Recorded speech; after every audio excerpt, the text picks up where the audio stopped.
ചങ്ങന്മാരെ സൈറ്റിലെത്തിട്ടോ. പുതുതായി വീഡിയോ കാണുന്നവരുണ്ടെങ്കിൽ സബ്സ്ക്രൈബ് ചെയ്യുക, ബെൽ ബട്ടൺ അമർത്തുക, നിങ്ങളുടെ വിലപ്പെട്ട അഭിപ്രായം രേഖപ്പെടുത്തുക. ഇതിൽ താഴെ നമ്പർ ഉണ്ടാവും. നിങ്ങൾക്ക് ആർക്കെങ്കിലും കിണറുമായി എന്തെങ്കിലും വർക്ക് ഉണ്ടെങ്കിൽ ഇതിൽ കാണുന്ന നമ്പറുമായി ബന്ധപ്പെടുക.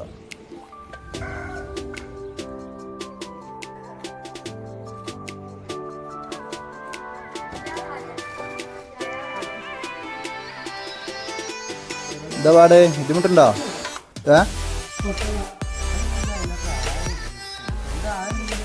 ഉണ്ടെങ്കിലേ ഞാൻ കുടിച്ച കയറ് നാട്ടണേ ഇടേ ആദ്യം എടുത്തണോ? ദിവസമുണ്ടോ? ചേർത്തുണ്ടോ? ആ പൈ പിടിച്ചോ, പൈ പിടിച്ചോ. കളക്കാണോ അത് മാറ്റണോ?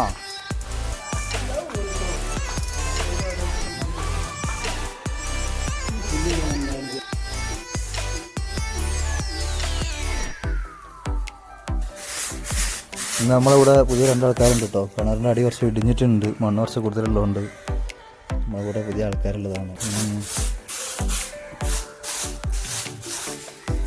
ആ ഭാഗം കഴിഞ്ഞിട്ട് കുറച്ചും കൂടി ഉള്ളു. ഇത് കഴിഞ്ഞാൽ നേരെ അടിക്ക് മണ്ണ് ഇതാ ഫുള്ള് ചുറ്റുഭാഗമുള്ള പുല്ലുകൊണ്ട് പറിച്ച് ക്ലിയറാക്കിയിട്ടുണ്ട്.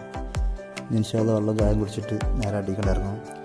അടിയിലുള്ള കുറച്ച് മണ്ണും ചളിയൊക്കെ ഉണ്ട്, അത് കണ്ട് വൃത്തിയാക്കും.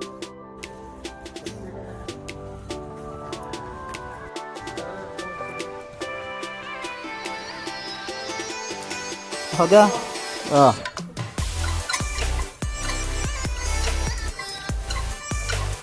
അതാ ഫുള്ള് വറുത്ത് കഴിഞ്ഞിട്ടോ. പുല്ലൊക്കെ പറിച്ച് ഒക്കെ പടവൊക്കെ അടിച്ചു വാരി വൃത്തിയാക്കി അതിലുള്ള മണ്ണ് ഇടിഞ്ഞ മണ്ണ് ഫുള്ള് മുഴുവനായിട്ട് കയറ്റിട്ടോ. ഫുള്ളാണ് വൃത്തിയാക്കി കൊടുത്ത് ലാസ്റ്റ് ഇതാ അതില്ല ഫുള്ള് വൃത്തിയാക്കി. പിന്നെ വീട്ടുകാരെ കൊണ്ട് അതിന് മേലുള്ള വലയും കൊണ്ടുവന്ന് വലക്കണക്കെടുത്തിട്ടൊക്കെ പോകുന്നു.